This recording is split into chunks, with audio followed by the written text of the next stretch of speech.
I'm Amy Pittman with Pittman Law, and I have Lisa Honka here with Your Key to Senior Living Options. And we've been working together for years with my clients and the resource that she provides, which not enough people know about.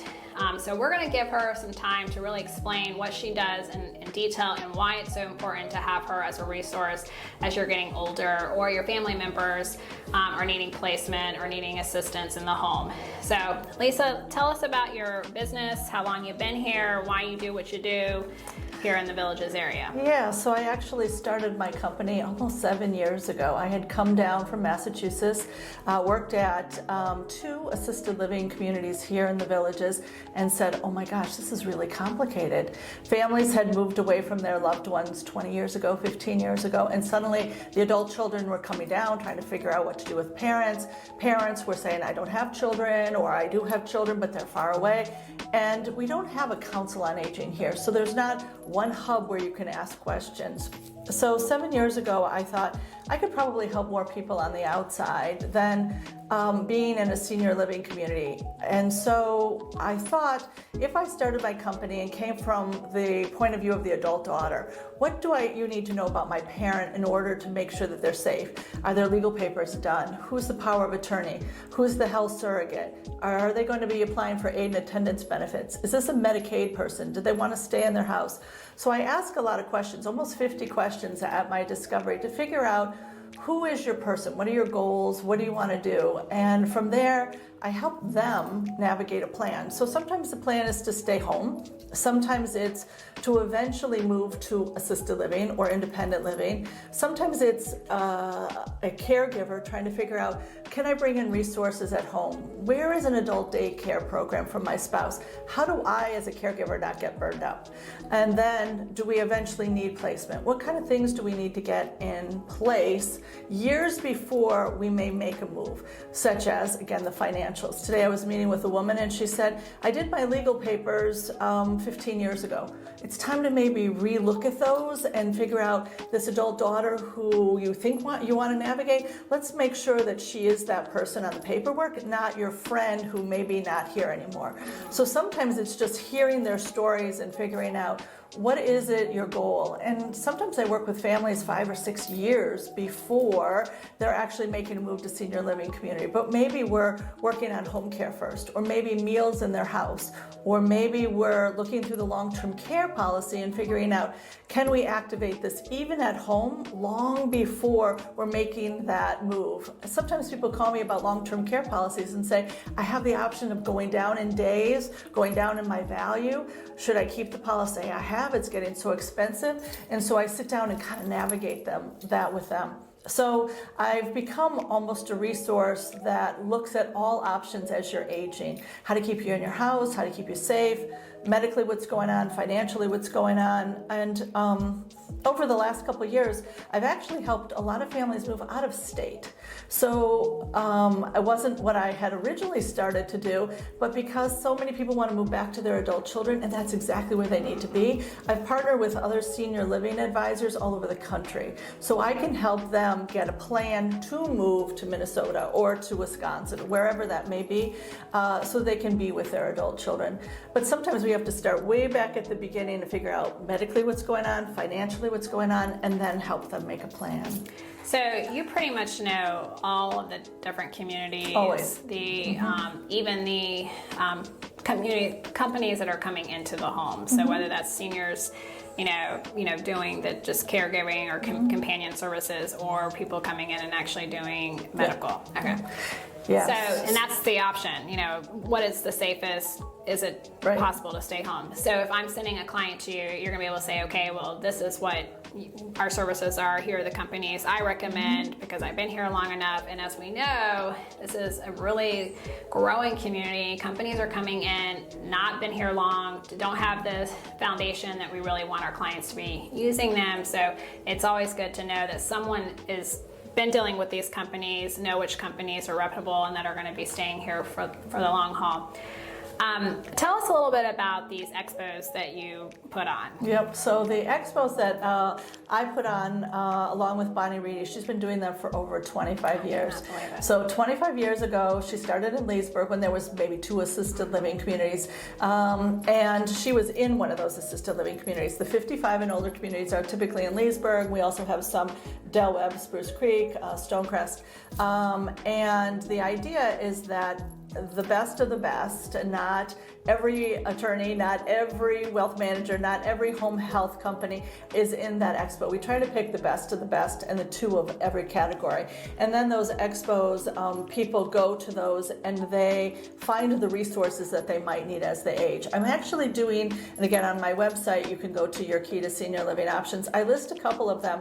I've had a few churches come forward and say to me, I want you to do one for my congregation. The Parkinson's Foundation here, right? The Parkinson's Support Group has come forward and said, we want you to put something on so that we know where the resources are all in one place, right? So I'm going to be doing that. That's on the website. I wanted to kind of go back to your point that you asked me before about all the resources in the area.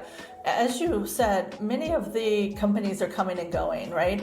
And sometimes they can't fill that need. So when I work with a family, instead of sending them 5 home health companies, what I do is do the discovery and then ask those companies, can you meet their needs? They have a 2-hour minimum. They have these special care needs. This is what they're looking for, overnights. Can you fill this need? Because I don't want this family having to pick up the phone call, wait, or even hospice, right? Let me make the referral to them, find out can they meet your needs, and then I can hand the family that name and say, this company is vetted, they have availability, I've talked to the right person, and this is your person to talk to.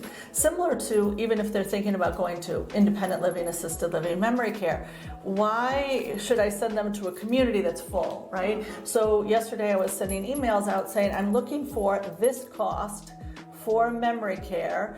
I send it out and I say, do you have any openings? And sometimes the answer is no, we have a wait list. Well, if I have an immediate need, I don't want that wife or husband scrambling around to find things. So I'm trying to funnel everything so that they don't have to be driving around, spending an hour and a half on a tour only to find out that they can't meet their care needs or they have no openings. Or the family member doesn't live here, which is great that you're able to do some of that. Right. Well, sometimes it's planning ahead for the family member when they do come down. Yeah. So sometimes I'm sending online information packets to families out of state and saying, when you get here in March or you get here in the fall, why don't you tell me which communities of all the ones that I've sent you information on are of interest to you? And then I will set up the tours. I'll meet with you there. We'll go through them. Now you've seen them, and if there ever is a need on the back end for your parent, or you decide home care is not enough, or there's a status change, then you've already seen what you're looking for. Maybe you get on a wait list for a very particular apartment because they're full, but at least you know what your resources are. Right. And I think, going back to what you do, you're planning for the future, right? With the legal papers that you do, you're saying, when someone passes away, right, this is how I want things to be executed. And what I'm doing is saying, when there's an event, when there's a need, let's know our path forward, whether it's going to be A or C, whatever thing you want to do, but we need to have a plan. Just as when you were retiring, you had a plan to go forward. What is it going to cost? Where do you want to go? How am I going to get there? And what does that entail for me, right? And so I can help people with movers, with people doing estate sales, people trying to figure out, again, what the house value is, right? What are we going to do if we're going to be moving on to some place? Movers, packers, all those things. Yeah, instead of crisis planning, which Well, is very overwhelming. right, and if you do a crisis, chances are you might not be picking the right one. You're reactive instead of proactive, Right. and that's what you never want to be on that. My husband's being discharged from the rehab in 24 hours, or in 2 days I have to make a decision. And this is a very big financial decision, Right. as much as emotional and medical decision. So you really want to at least have done some research as you're aging, when you're 75, right? When you're a caregiver of a parent who's been newly diagnosed with something, you want to meet with the attorney and say, are their papers in order? Do I need to change anything because my father's now been diagnosed with dementia? and my mother's trying to protect assets, or I'm the adult child, I may have to navigate for both of them, right? So when they call, do you do like an initial consult? Is there a fee for that? Yep, so my services are completely free to families. What we typically do is an hour discovery. So I try to meet people wherever they are, whether it be on a Zoom call, if I can go to their house, I try to do that. Sometimes for privacy, away from the spouse who may have memory loss, we may want to meet at a rec center in order just to have that moment where that spouse can tell me about their loved one and how they're feeling and what their goals are, right? So we want to kind of protect the privacy, maybe plan ahead quietly for looking at options. Doesn't mean you're going to take those options, but depending on what their needs are, not going to the hospital. I'd rather meet with somebody long before they went to the hospital or a rehab, and they call me and say, I've had a medical event, I'm now in the hospital, need to pick which rehab should I pick based on, again, what is out there, how are they doing? Just as I was picking maybe home care and saying who had availability, who has aides who are actually employees, not contract workers, right? So again, trying to figure out who are the safest entities, where do you go safely? Yeah, so again, my services are free to families no matter what I do for them. And I think that helps me just, again, be a resource. People don't always move to assisted living or independent living. I'm paid by a community if someone moves in, but I'd rather have them be safe, get their ducks in a row, and maybe 10 years down the road, maybe need me. Right. So clearly there is a lot that she does.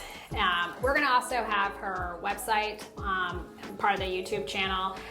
So you'll be able to check out our website, and we'll have all of our contact information inside the video. Don't forget to like our video and subscribe to our channel, but definitely sign up for notifications because we are trying to publish videos at least once a week that are helpful to our clients in this community. Thank you, Lisa. We really appreciate what you do for not just our clients, but for this community as a whole. Like she said, she's been doing this a long time. We definitely want you to reach out to her if you have any other questions. Thanks. Thank you.